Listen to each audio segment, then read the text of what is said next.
November 9th, 9:38 a.m. Windows rattled in San Ramon. Dogs started barking, and seismometers across the Bay Area lit up like Christmas trees. A magnitude 3.8 earthquake had just struck, the strongest in a swarm that wouldn't stop.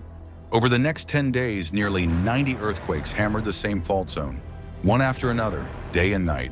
Most too small to damage buildings, but large enough to remind 7 million Bay Area residents of something they'd rather forget. The ground beneath their feet is anything but stable. But wait, here's what made seismologists sit up straight at their desks.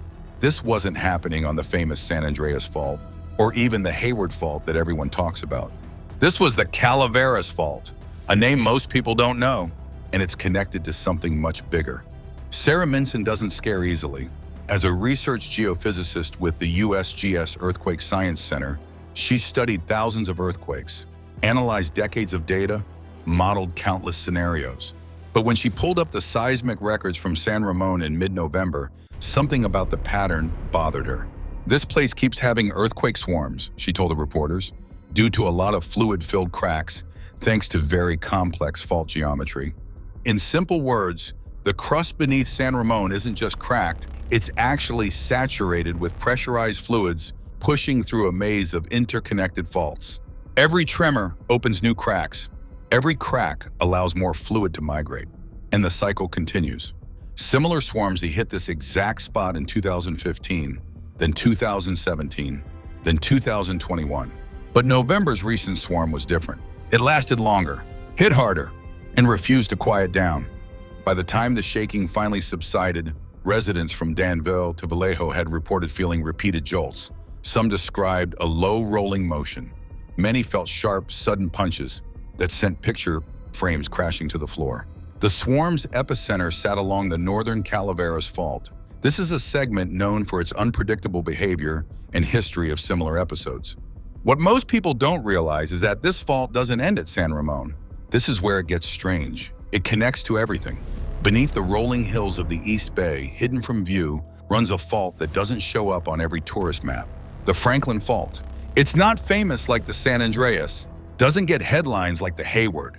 Most Bay Area residents have never heard of it, but scientists at the USGS has been watching it closely because the Franklin Fault does something critically important. It acts as a bridge between the West Napa Fault to the north and the Calaveras Fault to the south. Think of it as an underground highway for seismic stress.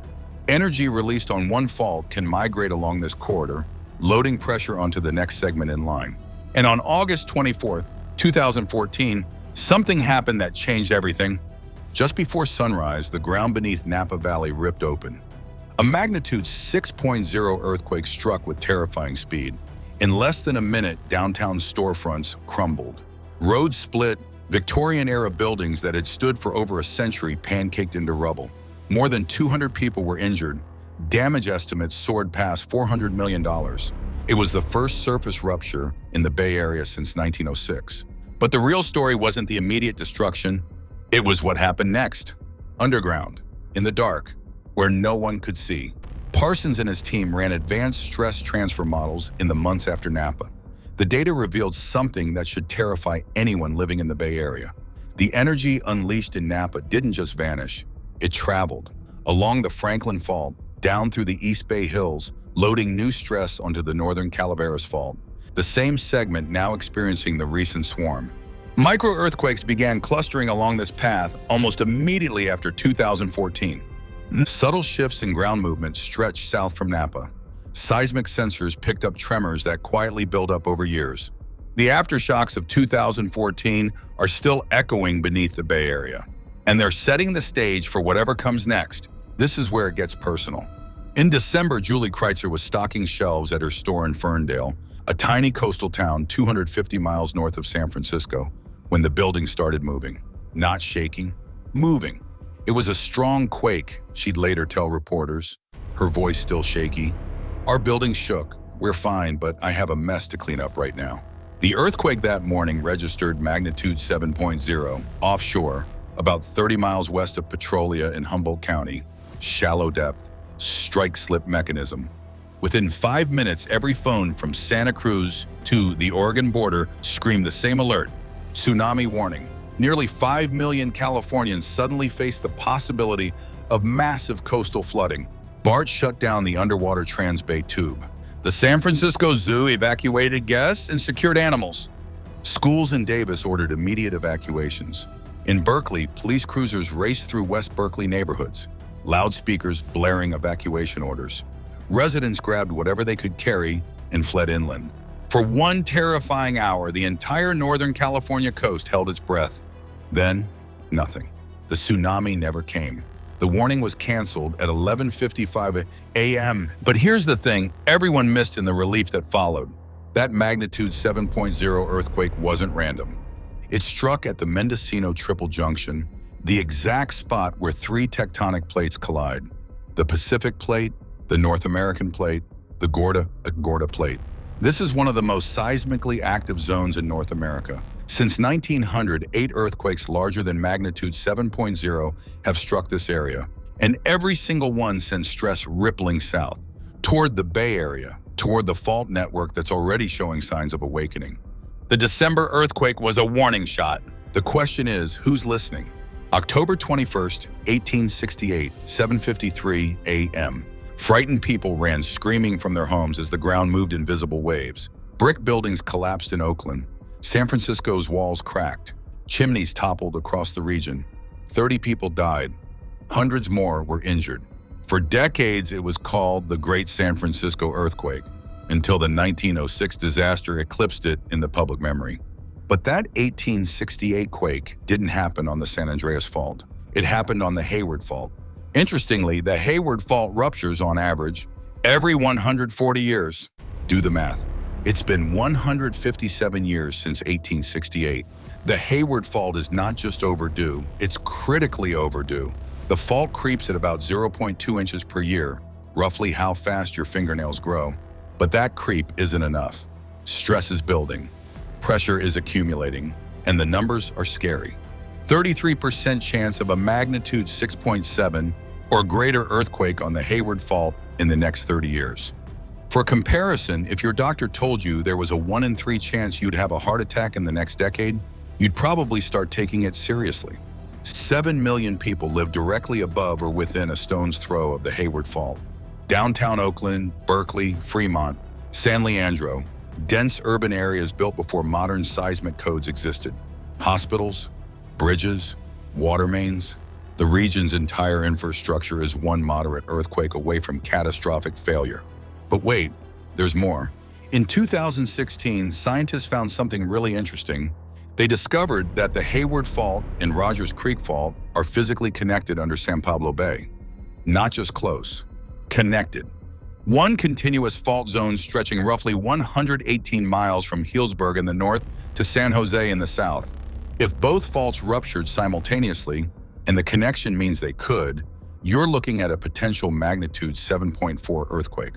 Not 6.8, not 7.0. 7.4.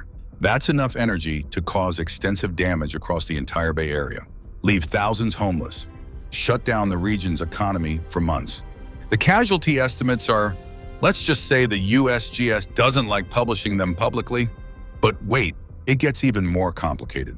Remember the Calaveras Fault, the one experiencing those November swarms? New research suggests the Hayward and Calaveras faults may also be connected at depth, merging into a single fault zone below the surface. If that's true, a rupture starting on the Hayward could potentially jump to the Calaveras, or vice versa. Suddenly, you're talking about fault segments that together span over 150 miles.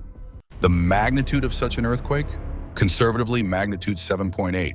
For context, the catastrophic 1906 San Francisco earthquake that leveled the entire city was estimated at magnitude 7.9. So let me say this out clearly. The 2014 Napa earthquake stressed the Franklin Fault and Calaveras Fault. The November swarms showed the Calaveras responding to that stress. The recent magnitude 7.0 offshore quake loaded even more stress onto the regional fault network. And all of it funnels toward the Hayward Fault. The fault that's 16 years past its expected rupture date. Most of them were never built to survive the big one. San Francisco alone has almost 5,000 soft-story apartment buildings, those older ones with parking garages or big open spaces on the ground floor. Roughly 114,000 people call those buildings home. When the ground really starts shaking, that weak first floor is just scary. The city made retrofits mandatory back in 2013. More than 10 years later, hundreds of these buildings are still years behind schedule. So every single night, tens of thousands of Bay Area residents are sleeping in buildings that seismologists already know will collapse when the Hayward Fault finally lets go.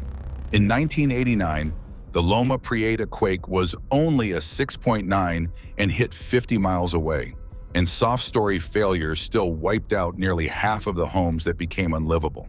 Yeah, that was the warm-up act. Let's fast forward to July 2019. Ridgecrest, California. When the magnitude 7.1 earthquake struck the Mojave Desert, scientists noticed something unusual in the seismic data. Parts of the rupture were traveling faster than the speed of sound, not the sound of the earthquake, the actual speed at which seismic shear waves propagate through rock. This phenomenon is called a super shear earthquake, and it changes everything. In a normal earthquake, the rupture spreads along the fault slower than the seismic waves it creates. This gives buildings and infrastructure a few precious seconds to start experiencing the shaking before the worst arrives. But in a super shear earthquake, the rupture outruns its own shock waves. The result? Ground shaking that's up to twice as intense as predictions based on standard models. A seismic equivalent of a sonic boom. Concentrated bursts of energy that can push structures far beyond their design limits. The San Andreas, Hayward, and Calaveras faults all have long, straight segments, the perfect geometry for super shear speeds. Recent studies confirm super shear ruptures during the 2019 Ridgecrest earthquake and the 1979 Imperial Valley event, both in California, both causing shaking levels far beyond what anyone expected. And did you know most Bay Area structures were designed assuming slower ruptures? Hospitals, bridges, water treatment plants, BART tunnels, the region's critical infrastructure may not survive the extreme pulse-like shaking a super shear event would unleash. Right now, this exact moment, stress is accumulating beneath the Bay Area. The 2014 Napa earthquake, recent swarms, recent magnitude 7.0 offshore quake, all of it points towards the Hayward Fault. 156 years since the last major rupture, 33% chance in the next 30 years. Potentially connected to faults that could produce a magnitude 7.8 event. The longer the Hayward Fault goes without rupturing, the larger the eventual earthquake will be. Stress doesn't disappear, it accumulates, compounds, weights. The USGS data shows that fewer than 5% of earthquake swarms escalate into damaging main shocks. But when they do, the results are terrible. So let's imagine a scenario. It's 3 a.m. on a Tuesday, most of the Bay Area is asleep, then without warning, the Hayward Fault ruptures, magnitude 7.0. Maybe higher if it jumps to connected segments. The shaking starts in Oakland. Within seconds, it radiates across the entire region.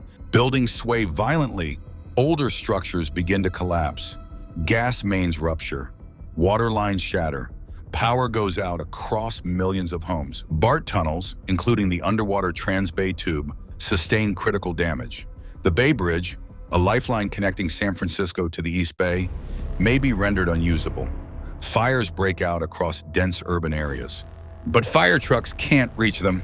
Roads are blocked by debris. Water pressure is gone because the mains are broken. Within the first hour, thousands are injured.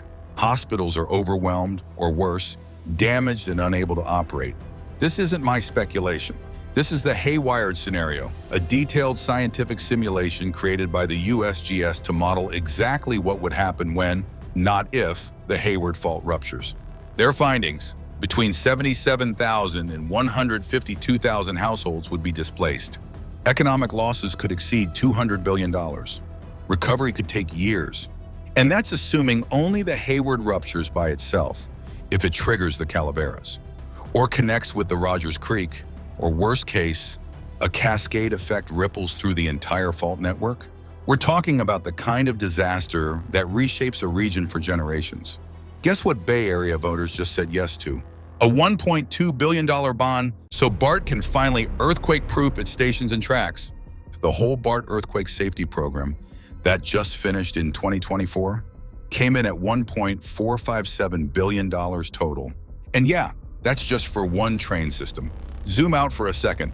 Since 1989, the entire Bay Area has dumped more than $73 billion into earthquake prep.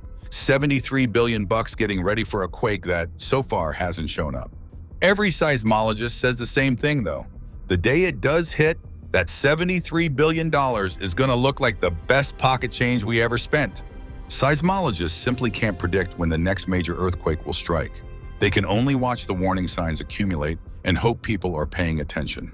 The November swarms showed the Calaveras Fault responding to stress. The December magnitude 7.0 proved the offshore faults are active. GPS stations detect millimeter-scale movements that mirror patterns from before 1906. Today, the picture is becoming increasingly clear. The Bay Area's fault network is awakening, not with spectacular volcanic eruptions or obvious warning signs, with subtle tremors, quiet creep, underground migrations of pressure that most people never feel. Until they do! The last major earthquake to hit the Bay Area was Loma Prieta in 1989. That was 35 years ago. An entire generation has grown up never experiencing what the ground can do when it decides to move, which means millions of people, residents, workers, visitors, have no real understanding of the threat. They see the headlines about swarms, shrug, go back to their coffee.